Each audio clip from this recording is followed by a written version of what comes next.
thank you for being prompt. I know everybody has a busy schedule. We're here to talk about our school, John Dewey High School's plan to implement a course of civic action for our student population.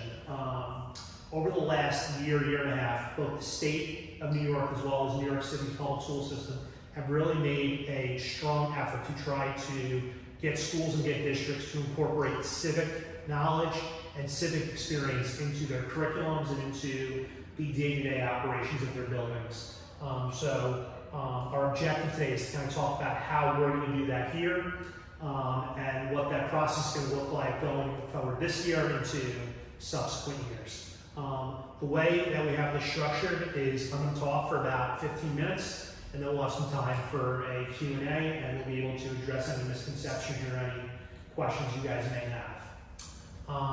Okay, so like I said, New York City and New York State are making a big push to try to incorporate civics into the curriculum. And for our implementation, we are going to be using something known as the Seal of Civic Readiness in our government and economics classes, and then building out into our regular regions-based social studies classes. The Seal of Civic Readiness is something you may not be familiar with, but you will be familiar with it going forward. It's going to become a big part of what we're doing here on a day-to-day basis. It's a 4-year program offered by the state that creates opportunities for kids to engage in civic research, develop civic knowledge, hone civic skills, and gain civic experience. And it is a program that doesn't just offer academic and life benefit, it offers real tangible benefit for their journey through high school. If completed, the Seal of Civic Readiness can serve as an alternative path to graduation, serving as a student's 5th Regents exam, 5th state exam. They'll have their one in English, their one in math, their one in science, their one in history, and this will serve as their alternative Regents. And also, earning the seal earns them CCCR credit, as well as the school CCCR credit, which would go toward our overall rating as a building and overall standing in the district. And it would also go toward their the students' GPA and the students' status at graduation, and what would be on their diploma and on their final transcripts. This is the rubric that is going to be used to assess students' civic readiness. This is the rubric that's created by New York State.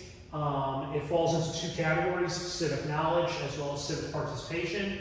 There are numerous activities a student can complete over the course of their 4 years to earn civic credit. In order for a student to earn the Seal of Civic Readiness from New York State, they've got to earn 6 total points, and 2 have to come from each category, the civic knowledge category and the civic participation category. And what I really want to do today is I want to outline for you the pathway we see toward kids getting their Seal of Civic Readiness and earning points in both the civic knowledge as well as civic participation category. So the goal is the Seal of Civic Readiness, and over the next 10 or 12 minutes, hopefully you'll have a better understanding of the pathway to get to and attain that goal. Here at Dewey, our civic readiness track is going to require the students to complete 3 projects. A civic knowledge project and 2 civic participation projects, one their economics class in senior year and one of their participation in government class in senior year. If students are able to complete these 3 projects, which we've written and are ready to be deployed in the classroom, they will earn 4 Seal of Civic Readiness points. They'll earn 1.5 points for each one of their government and economics projects, the projects which are going to be in green, and they'll earn 1 point for a blue civic research project. And then they'll have to earn 2 more points on this rubric to earn the Seal of Civic Readiness. Most likely earning their full social studies credits, global history, US history, as well as eco and government, as well as passing one of the state exams, either in global or US. That would get them 1 point, 2 points, 3 points, and then 3 from this side. With their projects, they'd be at 6, they'd earn the Seal of Civic Readiness. These 3 projects are where you, the teachers, are going to come in and have to engage in some heavy lifting, because this is, these are steps in student civic development that are going to take place mostly in the classroom. You're going to be delivering these projects, you're going to be assessing these projects, you're going to be giving feedback on these projects. So it's imperative that you understand what the expectations are for both the students as well as us, the staff that's going to support students on their journey. I want to talk about the 2 green projects, the civic participation projects, the government and economics projects first, and then we'll talk a little bit about the civic knowledge project. Okay, our 2 green civic participation projects are adapted from New York State's Passport Social Studies units. If you'd like to look at the actual projects that are on the website, I've included the link, but they've been modified from the information on the link to suit the needs of our learners. There's been scaffolds put in place, lessons have been modified for length and for brevity, but they capture the gist of what the state is trying to provide them in terms of skills and in terms of civic experience. Each project is going to last approximately 20 instructional days. So about a month of ECHO and about a month of Gov will be dedicated toward both of these projects. And they'll serve as an introduction to civic engagement for our student population. Hopefully, upon completing these projects and leaving these classes, students will have a better understanding of their communities, of how their society functions, and about their role in that society, and how they can go about shaping that society for their benefit and for the benefit of all of us living in a hopefully functioning democracy. Okay, the government project is going to be first. The government project is going to be built around the ideas of public policy and how students and how people in communities influence public policy. You have these skills and understandings in your note packets, so I don't want to hit too hard on them. The basic gist is students investigating an issue that has public policy implications, identifying the root causes of that issue, identifying the stakeholders in their community that can support addressing that issue and improving it, and then developing an action plan to assess opportunities to facilitate change. So, what's the problem? Who is responsible for addressing this problem? What are the causes of that problem? And what can I, the community member, do to engage in this problem and make it hopefully better? The first 5 days of the projects are going to be an examination of the local government and social issues. It's going to talk about what a social issue is, community stakeholders like borough and city leadership, budgeting, and special interests. Kind of the nuts and bolts of how municipal government functions and the role that citizens play in the functioning of that government. How do we impact communities? How does this system and its structure impact communities? After that, students are going to work in groups to develop a single issue they want to investigate over the course of the project and develop a rationale for that project, that issue that's going to be the underpinning of their project. So they might want to investigate garbage pickup in their neighborhoods and why it may occur in some neighborhoods more frequently than others.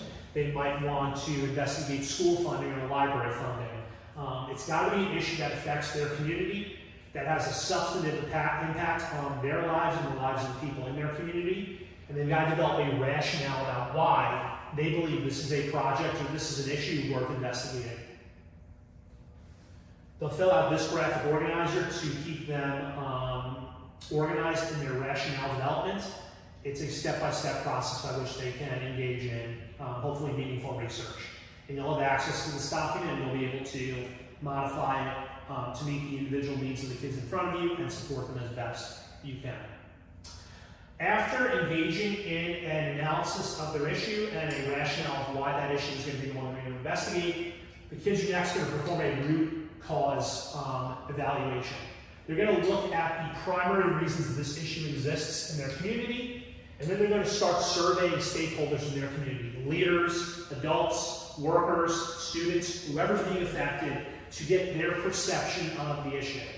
Kids have to go out into the community and have to hear the voices of that community to ensure equity, to ensure a holistic understanding of the problem, and to ensure a holistic understanding of how the community is being affected by that problem. Eventually, analyzing the root causes of the issue and the impact it's having on stakeholders will become a major component of their research, and eventually the action plan they will deliver to hopefully bring about positive change. This is an example of a root cause analysis chart that kids will be completing in your classes. The issue being malnutrition, the root causes being marketing and advertising that caters to unhealthy food and more industrial farming, as well as industrial consumption of snacks and other unhealthy foods, as opposed to a more organic option, as well as lack of access to affordable and high-quality food destinations, food deserts across the boroughs and across their neighborhoods. The issue, the major causes of the issue. Getting down to the but why. Why are we seeing this happening in our communities?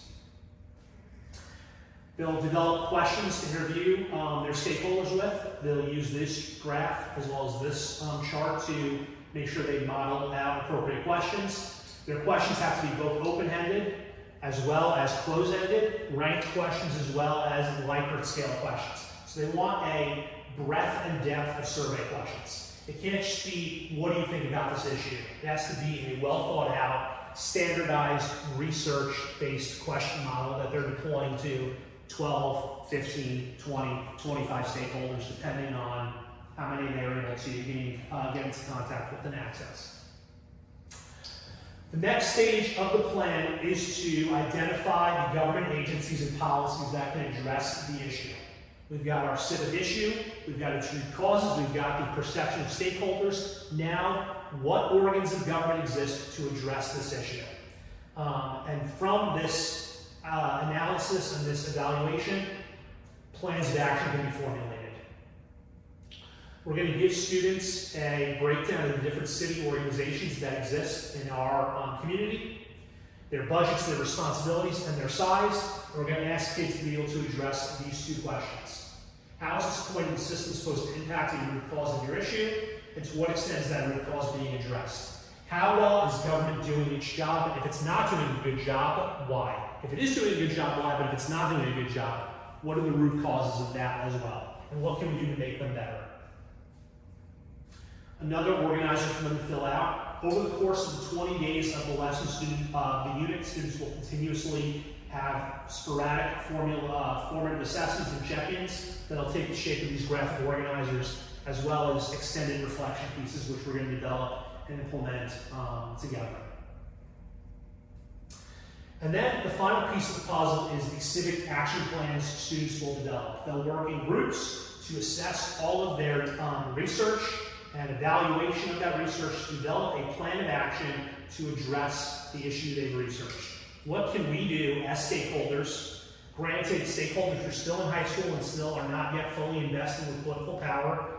None of them can vote yet, or most of them can't vote yet. But what can we do in our current capacity to create positive forward social action and change?